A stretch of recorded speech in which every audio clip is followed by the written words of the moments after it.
Aí você viu o correspondente da CNN falando de Odessa, que é a região portuária, que também segue em tensão, porque a Ucrânia como um todo, após esse ataque à estação de trem no leste do país, está em alerta, inclusive anuncia agora há pouco em Odessa um toque de recolher dada a violência desse ataque russo que deixou pelo menos 50 pessoas mortas, entre elas 5 crianças. Cerca de 98 feridos também, inclusive 16 crianças feridas. Há imagens impressionantes, há imagens inclusive de ursinhos de pelúcia completamente banhados em sangue nesse ataque na estação de trem, que é utilizada para que muitas pessoas deixem o país, deixem cidades que estão sob ataque dos russos. Professora Fernanda Manhota, a senhora explicava aqui a questão do uso de armas específicas dentro de um contexto de guerra. Por favor, gostaria que a senhora retomasse essa explicação, porque, como disse há pouco,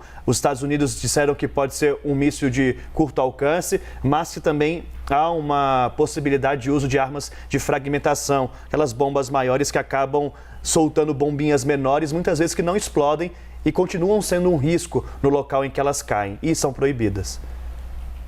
Exatamente, Dani. Eu dizia que na guerra existem códigos, normas, leis, enfim, instrumentos do direito internacional que regem a conduta dos países e que, especificamente nesse caso, vale destacar, para quem gosta desse assunto, o Estatuto de Roma e o papel do Tribunal Penal Internacional. É ele que julga crimes de guerra. E entre as coisas que estão ditas como proibidas numa guerra estão o uso de armas como essas que você citou e de várias outras, armas químicas, armas biológicas. Existe toda uma discussão sobre o uso de minas terrestres, minas navais também, além de uma série de ações, como, por exemplo, a prática de tortura, o assassinato sumário, o uso de criança-soldado. Também está proibido o ataque deliberado a alvos civis, como escolas, hospitais, tudo aquilo que não envolve finalidade militar direta. Então, quando um país perpetra ataques que tem essas características, né, que dão a entender que não se trata do que está previsto nos códigos de guerra, ele infringe a lei, por isso pode ser denunciado e a partir de então é que vai ser investigado e pode inclusive ser punido. Nós temos acompanhado ao longo de toda essa guerra uma série de denúncias, né? Bucha virou uma grande expressão disso, esse ataque de hoje mais uma vez remonta a essa ideia e por isso inclusive já tramitado no Tribunal Penal Internacional acusações contra a Rússia, também foi isso que embasou a expulsão do Conselho de Direitos Humanos da ONU, Dani. Vou pegar justamente por esse ponto, professora, porque a gente viu que até então o Brasil tinha sido o único país dos BRICS que estava condenando a Rússia com relação ao que acontece lá na Ucrânia. E aí ontem a gente viu uma mudança de postura, a gente viu o Brasil optando por se abster. O que a gente pode esperar com relação ao Brasil, até com relação às consequências, essa mudança de postura do Brasil ontem nesse Conselho de Direitos Humanos da ONU, justamente em optar por se abster? Foi porque horas antes, o governo russo tinha feito, na verdade, uma ameaça falando que teria consequências para quem se posicionasse a favor dessa medida, ou então se abstivesse, ou não? Foi um medo, ou foi medo de retaliações? Qual que é a explicação por detrás desse posicionamento, dessa mudança de postura do Brasil, sendo que o Brasil era o único país dos BRICS que condenava a Rússia? Olha, Muri, acho que vale um comentário geral que inclui o Brasil, lógico, mas também passa por outros países. A gente teve ontem 58 abstenções, o que não é pouca coisa, o que é muito expressivo e, aliás, demonstra como os países estão dimensionando a sua própria reação à guerra. Quando a Rússia foi objeto de votação na Assembleia Geral, 2 vezes no último mês, nós tivemos 140 países da Assembleia Geral, das 193 nações ali representadas, condenando a Rússia. Ontem nós tivemos pouco mais de 90 que mantiveram de fato a condenação no rígido termo da expulsão do Conselho de Direitos Humanos, ou seja, entre 90 e poucos e 140 e poucos, existem esses 50 e tantos que decidiram dizer, olha, pode até ser que nós condenemos a Rússia, mas nós não estamos dispostos a lidar com os custos que nesse momento representa expulsá-la do Conselho de Direitos Humanos. As razões, Muri, que estão por trás do Brasil e também de outros países por essa abstenção, passam por um conjunto de motivos variados. O discurso oficial desses países, e o do Brasil também veio nesse sentido, tem a ver com dois elementos principais. O Brasil, quando se pronunciou, disse que estava se abstendo porque, em primeiro lugar, se preocupa com não agir de maneira precipitada, ou seja, existe uma comissão instaurada dentro da Assembleia Geral que já está ocupada no âmbito do Conselho de Direitos Humanos de investigar esses episódios e que, portanto, não faria sentido imediatamente expulsar a Rússia antes da conclusão do inquérito instaurado. O Brasil foi pela linha da precaução, esse foi o primeiro argumento. O segundo argumento é um argumento de cautela sobre os impactos de longo prazo que esse tipo de decisão pode implicar do ponto de vista do sistema multilateral. Porque quando a gente pensa em organizações como a ONU, a gente não pode esquecer que momentos de elevada politização ao longo da história levaram a organizações anteriores a deixarem de existir. Elas acabaram sucumbindo diante do cenário que se armou ali dentro e elas, em algum momento, perderam a credibilidade. Então, muitos países, e o Brasil também, bateu nessa tecla: precaução e cautela. Agora, além dessas duas razões que são as oficiais, as declaradas, eu tenho sempre enfatizado, falei até aqui ontem em primeira mão na CNN, que me parece também uma estratégia que passa por sobrevivência, conveniência e um pouco de resistência. Sobrevivência, porque tem alguns países que são tão dependentes dos Estados Unidos, da Rússia, que eles ficam numa situação muito difícil. Se eles se posicionam a favor ou contra, eles têm esses laços de dependência utilizados contra eles, eles não têm como lidar com essas pressões das superpotências. Conveniência, porque alguns países ali que votaram na forma de abstenção sabem que o precedente no Conselho de Direitos Humanos, de cobrança, de pressão, de expulsão, pode algum dia se voltar contra eles, porque eles também têm telhado de vidro em matéria de direitos humanos, né? Então, é uma conveniência política tentar enfraquecer o sistema multilateral nesse sentido. E, por fim, chegando mais no coração da tua pergunta, a resistência. Nós temos países como o Brasil, Índia, a própria China, a África do Sul, o México, que todos se abstiveram ontem, tirando a China que votou contra, e a própria Rússia, lógico, que são países que não são contestadores do sistema internacional. Eles não estão aí para destruir o que existe e propor uma coisa nova, mas eles são muito críticos dessa estrutura das potências, das instituições, das regras do jogo, e eles utilizaram, sim, esse episódio para sinalizar que estão descontentes com a forma como as potências estabelecidas dão as cartas. Então, como mais uma vez a gente está vendo, muitas vezes não é apenas sobre a Ucrânia, é sobre a política internacional como um todo, Muri. Inclusive, a gente está falando das sanções que são anunciadas. Tem uma matéria no site da CNN Brasil para mostrar para vocês. Inclusive, dá para colocar na tela. Você pode apontar só a câmera do seu celular depois para o QR Code que vai aparecer e que trata de uma das estratégias de países que também estão cobrando maior posicionamento da Rússia, que é direcionar essas sanções aos oligarcas russos, aos bilionários. Então tem esse levantamento que mostra que barcos, helicópteros, obras de arte, se a gente somar todas essas sanções que já foram anunciadas, há uma soma de 30 bilhões de euros ligados a esses oligarcas russos que têm uma relação muito estreita com Vladimir Putin e fazem parte, até segundo especialistas, e a própria professora Fernanda Manhota pode detalhar daqui a pouco, como que fazem parte dessa chamada democracia russa, a relação de Vladimir Putin com esses bilionários. A apreensão de iates que, inclusive, vários desses oligarcas estavam mandando as suas embarcações para ilhas como Maldivas para tentar escapar do confisco ou de apreensões, porque gira muito dinheiro aí. 196 bilhões de euros em transações foram bloqueadas, segundo essas informações que estão lá no site da CNN Brasil. Agora, quando a gente fala da estimativa do valor total dos ativos dos oligarcas russos na União Europeia, é até difícil de precisar qual o valor total disso que foi alvo das sanções diretas ou indiretas por países ligados à União Europeia, aos Estados Unidos, para tentar frear a ação da Rússia. Professora Fernanda, como que atingir esses oligarcas pode, de fato, desmobilizar Vladimir Putin, dado que são 30 bilhões de euros? E gostaria que a senhora explicasse para a gente também como que é essa relação, qual o poder político deles junto a Putin?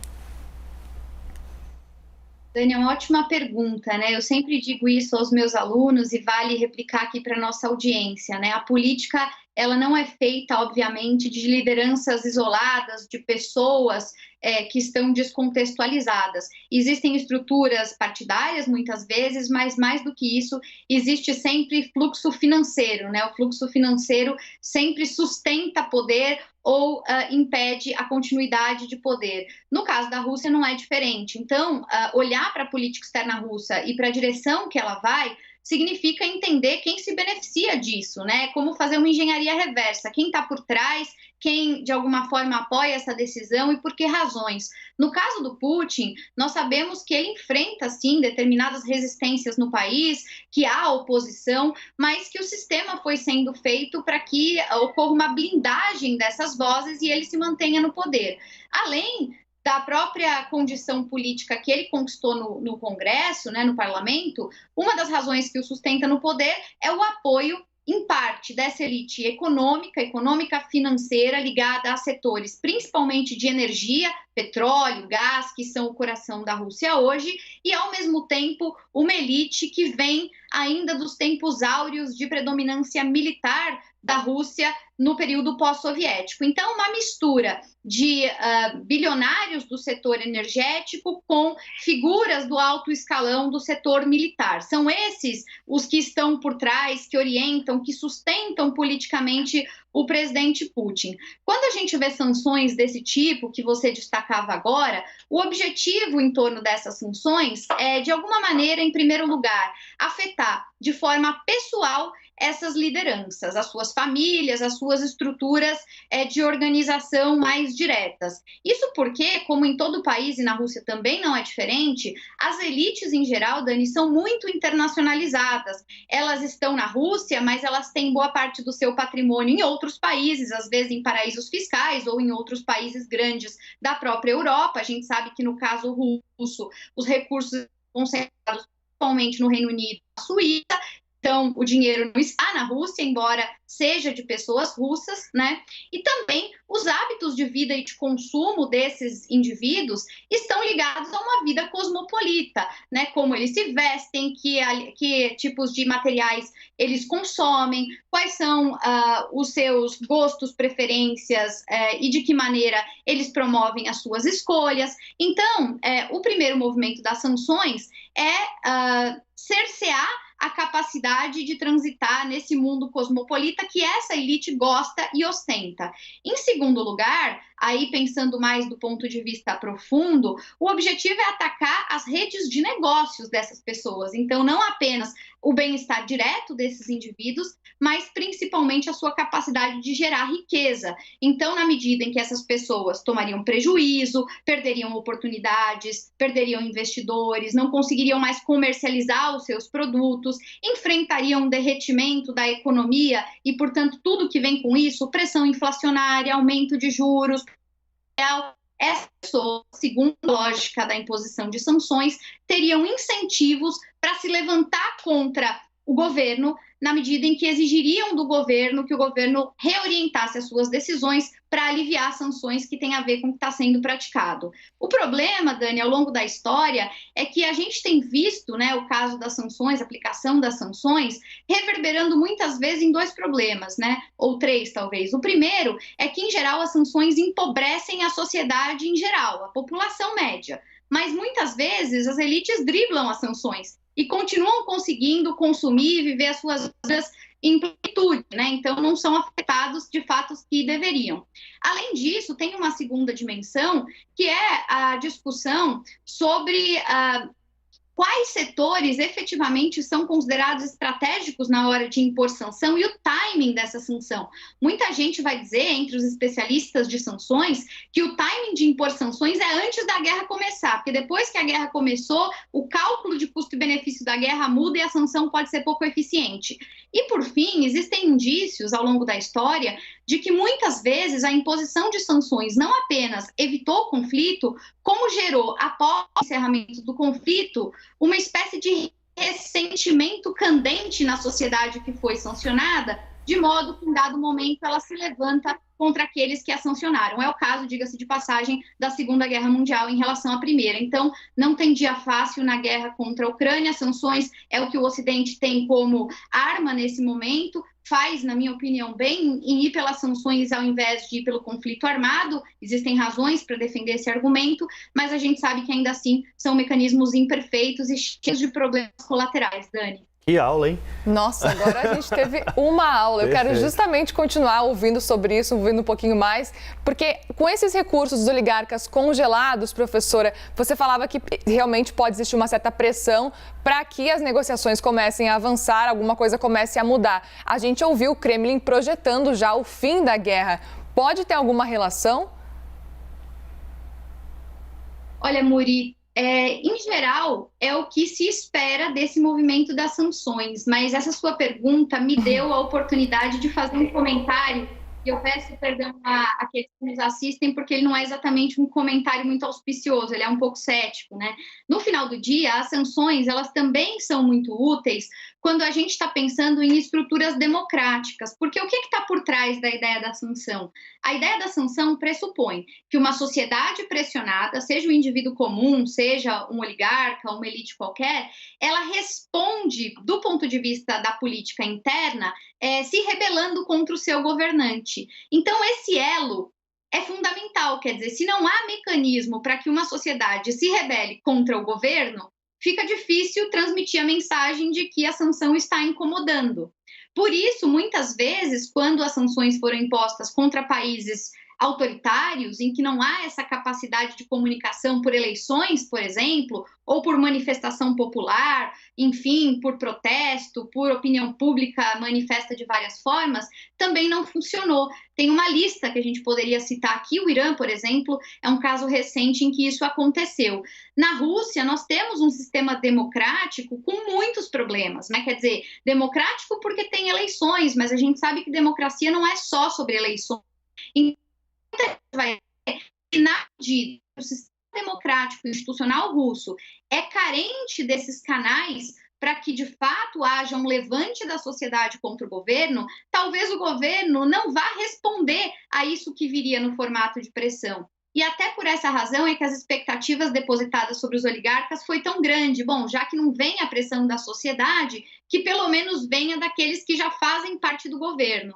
Mas esse grupo que faz parte do governo, além de encontrar mecanismos de driblar as sanções, como eu dizia, também tem incentivos políticos domésticos para manter afeitos ao presidente Putin. Então, esse movimento, esse compromisso, essa coesão interna, não me parece já ter sido afetada. Existem posições divergentes no Kremlin? Existem. O presidente Putin já sinalizou incômodo com as suas lideranças militares? Já deu a entender que os planos não saíram como gostaria? Já. Mas não estamos vendo, pelo menos até agora, um desembarque massivo desses líderes, né, econômicos, dessas elites militares, que justificasse dizer, olha, é por isso que o Putin recua. Não parece o caso. Me parece que ainda assim há uma predominância, uma centralização em torno da figura do presidente, com o apoio dessas diversas outras frentes. Talvez, Muri, o cessar-fogo ou uma tentativa de negociação